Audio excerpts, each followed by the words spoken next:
Okay बेटा, अभी हम कॉन्सेप्चुअल क्वेश्चंस कर रहे थे गॉस लॉ पे या गॉस थ्योरम पर बेस्ड, उन्हीं क्वेश्चंस को हम आगे बढ़ा रहे हैं अभी। अब देखिए, मान लिया आपसे एक क्वेश्चन आ सकता है कि when A charge is placed at the centre of one face of the cube, ठीक है, जैसे कि ये क्यूब है आपका,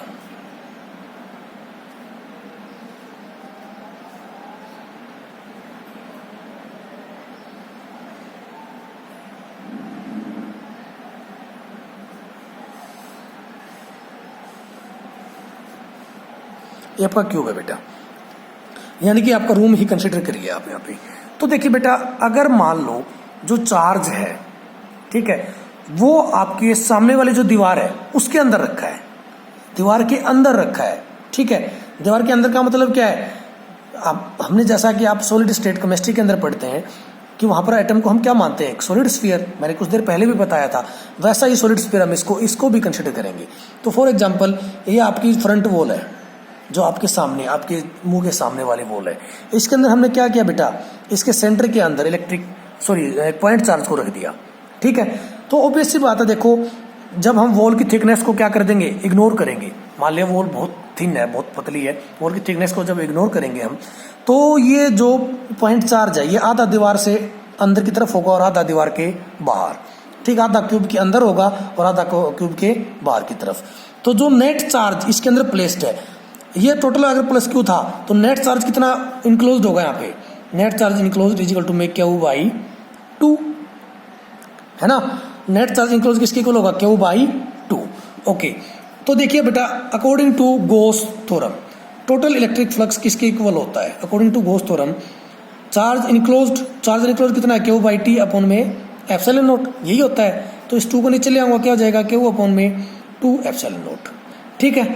जब पॉइंट चार्ज आपके वन फेस पे रखा हो क्यूब पे, तो उस टाइम पर जो नेट इलेक्ट्रिक फ्लक्स इंक्लोज्ड होगा उस क्यूब का, वो कितना होगा, क्या ओपन में 2 एप्सिलॉन नॉट। ओके, अब आगे बढ़ते हैं बेटा।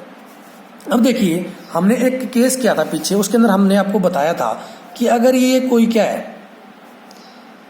प्लेन सरफेस है, ठीक है, इस प्लेन सरफेस के अंदर अगर हम कोई चार्ज रखते हैं, इस प्लेन सरफेस के अंदर अगर हम कोई चार्ज रखते हैं, तो अगर ये पॉजिटिव चार्ज है तो यहाँ से इलेक्ट्रिक फील्ड लाइंस जनरेट होती हैं, ठीक है, इलेक्ट्रिक फील्ड लाइंस यहाँ से जनरेट होती हैं।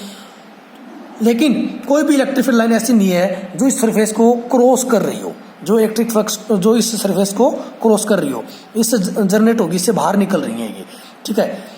इससे ये अगर मान लिया आपका क्या है, कोई ओपन सरफेस है या प्लेन सरफेस है, अगर यहाँ पर हमने कोई चार्ज रखा है तो उसकी वजह से इलेक्ट्रिक फील्ड लाइन्स यहाँ पर जनरेट हो रही हैं, वो कुछ इधर जा रही है तो कुछ इधर जा रही है। लेकिन कोई इलेक्ट्रिक फील्ड लाइन्स ऐसी नहीं है कि जो इसके अंदर से ऐसे पास हो रही हो, तो इसका इलेक्ट्रिक फ्लक्स क्या होता था, 0, ठीक है। इसका इलेक्ट्रिक फ्लक्स क्या होता था ओपन सरफेस का, जब पॉइंट चार्ज उसके अंदर रखा हो, 0, है ना।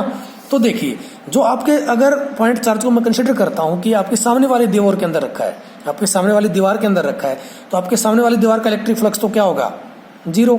तो इसको मैं लिख दिया, मान लिया फॉर एग्जाम्पल 5 फ्रंट, यानी कि फ्रंट वॉल का जो आपके सामने वाली जो दीवार है जिसके अंदर चार्ज रखा हुआ है, उसका इलेक्ट्रिक फ्लक्स तो यहाँ से क्या होगा बेटा, 0। ओके, अब देखो यहाँ से, अब आपके पीछे वाली दीवार है उसकी डिस्टेंस, अगर इस क्यूब की एक साइड ए मानता हूँ तो आपके सामने वाली दीवार से पीछे वाली दीवार की डिस्टेंस कितनी हो गई, ए, ठीक है। तो उसका कुछ इलेक्ट्रिक फ्लक्स होगा, या ये कि उसके अंदर इलेक्ट्रिक फील्ड पैटर्न होगा, वो अलग तरह का होगा। लेकिन अगर मैं बात करता हूँ इस जगह से आपकी छत की सेंटर से, यानी कि या आपके फर्श की, तो आप इस सेंटर से आपकी छत की दूरी भी और फर्श की दूरी एक जैसी है। इसी प्रकार आपकी जो राइट वॉल है और लेफ्ट वॉल है उसकी भी डिस्टेंस क्या होगी, इस पॉइंट से सेम, यानी कि ये जो चारों के चारों सरफेस हैं, आपकी छत, आपका फर्श, आपकी राइट वॉल, आपकी लेफ्ट वॉल, उसकी सेंटर से डिस्टेंस क्या है, एक जैसी। तो उन सभी के अंदर से जो इलेक्ट्रिक फील्ड का जो पैटर्न पास होगा वो सभी के अंदर एक जैसा होगा, ठीक है। ये डिस्टेंस क्या मान ली, क्या होगी हमारी a/2, यानी कि आधी होगी ना, सेंटर पे रखा है तो इस वॉल के अंदर से भी, इस सरफेस के अपनी छत के अंदर से भी, फर्श के अंदर से भी, लेफ्ट वॉल से और राइट वॉल से, सभी के अंदर से सेम इलेक्ट्रिक फील्ड का पैटर्न पास होगा। तो अगर मान लिया मैंने इसका छत का इलेक्ट्रिक फ्लक्स मान लिया 5 तो फर्श का भी कितना होगा, 5, लेफ्ट वॉल का भी 5, राइट वॉल का भी 5, ठीक है। तो टोटल इलेक्ट्रिक फ्लक्स को हम कैसे लिख सकते हैं। लेकिन जो आपकी बैक वॉल है, जो आपके पीठ के पीछे जो वॉल है, उसकी डिस्टेंस उस पॉइंट चार्ज से ज़्यादा है, कितनी है, पूरी ए के बराबर है ना। तो पहले बाकी में कितनी थी, a/2, इसमें कितनी है, ए, पीछे वाले सरफेस की कितनी है, ए। तो वहाँ से इलेक्ट्रिक फील्ड पैटर्न जो पास होगा वो अलग तरह का होगा, ठीक है। तो उसका इलेक्ट्रिक फ्लक्स अलग तरह का होगा। फॉर एग्जाम्पल क्या मान लिया मैंने, φ2, ठीक है। तो क्या लिखेंगे इसको, 4φ1 प्लस में φ2, और जो φ फ्रंट है वो कितना था, 0, तो इसको हम 0 लिख देंगे। क्या आएगा, 4φ1 प्लस में φ2, प्लस में 0 लिखो ना लिखो कोई फर्क नहीं पड़ना, लिख देता हूँ प्लस 0। और अकॉर्डिंग टू गॉस थ्योरम हमने अभी इलेक्ट्रिक फ्लक्स निकाला था, कितना आएगा था, Q/2ε0, Q/2ε0, ठीक है बेटा। तो इस फॉर्मूले से, यानी कि अगर आपको Q2 दिया गया है तो अब φ2 दिया गया तो φ1 निकाल सकते हैं। कहने का मतलब है अगर किसी का भी इलेक्ट्रिक फ्लक्स एक का दे देगा, दूसरे का आपसे पूछ लेगा। ओके, एक एग्जांपल और देखते हैं। When A point charge is placed at one corner of the cube, जब कोई पॉइंट चार्ज किसी भी क्यूब के कॉर्नर पे रखा हो, ठीक है। ये मान लिया आपका क्या है, क्यूब है, यानी कि आपका कमरा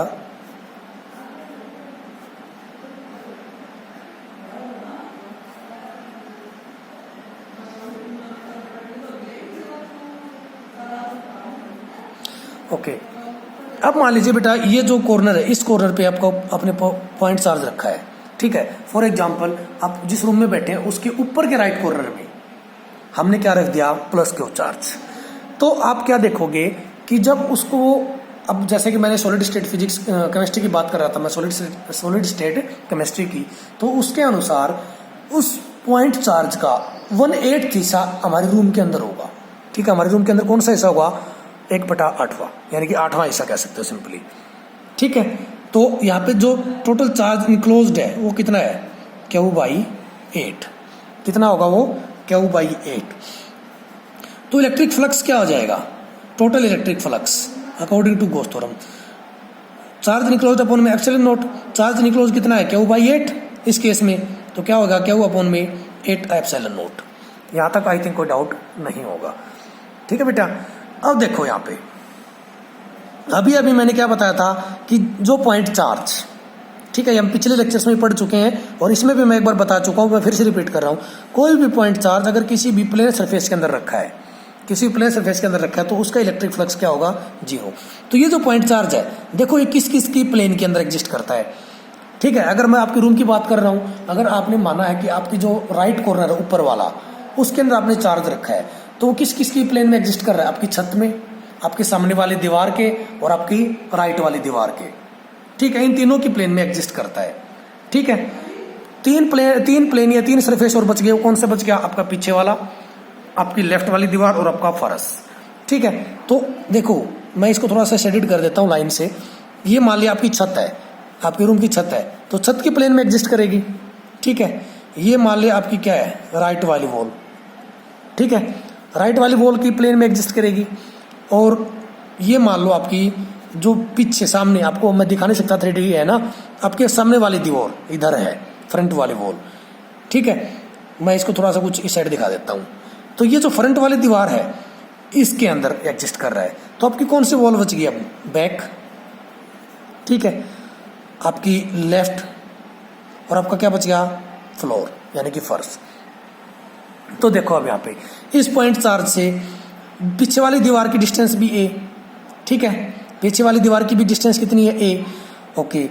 आपकी जो लेफ्ट वाली दीवार है उसकी डिस्टेंस भी कितनी है, a, और इसी प्रकार आपकी जो फर्श की जो दीवार है उसकी भी डिस्टेंस कितनी है, a, सभी की डिस्टेंस सेम है। तो इन सभी के अंदर से जो इलेक्ट्रिक फील्ड पैटर्न पास होगा वो क्या होगा, एक जैसा, बैक वाली दीवार से भी, लेफ्ट वाली दीवार से भी, और फर्श के अंदर से भी, तीनों के अंदर से सेम पैटर्न का इलेक्ट्रिक फील्ड पास होगा। तो इलेक्ट्रिक फ्लक्स भी सबका सेम होगा। अगर पीछे वाली दीवार का मैंने φ1 मान लिया, तो लेफ्ट वाली का भी φ1, और क्या बोलते हैं, फर्श का भी φ1, ठीक है। तो इस केस में हमारा जो नेट इलेक्ट्रिक फ्लक्स है वो क्या हो जाएगा, देखो मैं लिख देता हूँ, फ्रंट वाली दीवार जिसकी प्लेन के अंदर चार्ज रखा हुआ है उसका इलेक्ट्रिक फ्लक्स 0, ठीक है। इसी प्रकार छत का इलेक्ट्रिक फ्लक्स भी 0, और इसी प्रकार आपकी राइट वाली जो दीवार है उसका इलेक्ट्रिक फ्लक्स भी 0। लेकिन जो लेफ्ट दीवार है उसका मैंने φ1 मान लिया, ठीक है। इसी प्रकार फ्लोर का क्या मान लिया, इलेक्ट्रिक फ्लक्स, वो φ1 मान लिया, और आपकी जो लेफ्ट दीवार है उसका भी क्या मान लिया, सॉरी, ये क्या हो गया आपका लेफ्ट वाली दीवार फर्स्ट और बैक वाली दीवार, सॉरी बैक वाली दीवार का क्या मान लिया φ1। तो नेट इलेक्ट्रिक फ्लक्स को हम किसे लिख सकते हैं, नेट इलेक्ट्रिक फ्लक्स हो या टोटल इलेक्ट्रिक फ्लक्स, ठीक है। अब इनको जोड़ोगे तो कोई फर्क पड़ना नहीं, इनको जोड़ दो तीनों को, φ1 + φ1 + φ1 तो क्या हो जाएगा 3φ1, ठीक है। और फाई टोटल अभी हमने निकाला था इस केस में अकॉर्डिंग टू गॉस थ्योरम क्या था 3φ1 = में Q/8ε0, ठीक है। अगर मुझे एक सरफेस का इलेक्ट्रिक फ्लक्स निकाला तो क्या हो जाएगा φ1 = में Q/24ε0, ठीक है बेटा। तो इस प्रकार से हम क्या करेंगे, इन क्वेश्चंस को सॉल्व करेंगे। तो ये कुछ एग्जांपल्स थे, इनको ध्यान से कीजिएगा। इसकी कुछ एप्लीकेशंस हैं, या ये कहिए कि गॉस थ्योरम की सहायता से हम इलेक्ट्रिक फील्ड निकालना सीखेंगे, वो नेक्स्ट लेक्चर में। Thank you very much.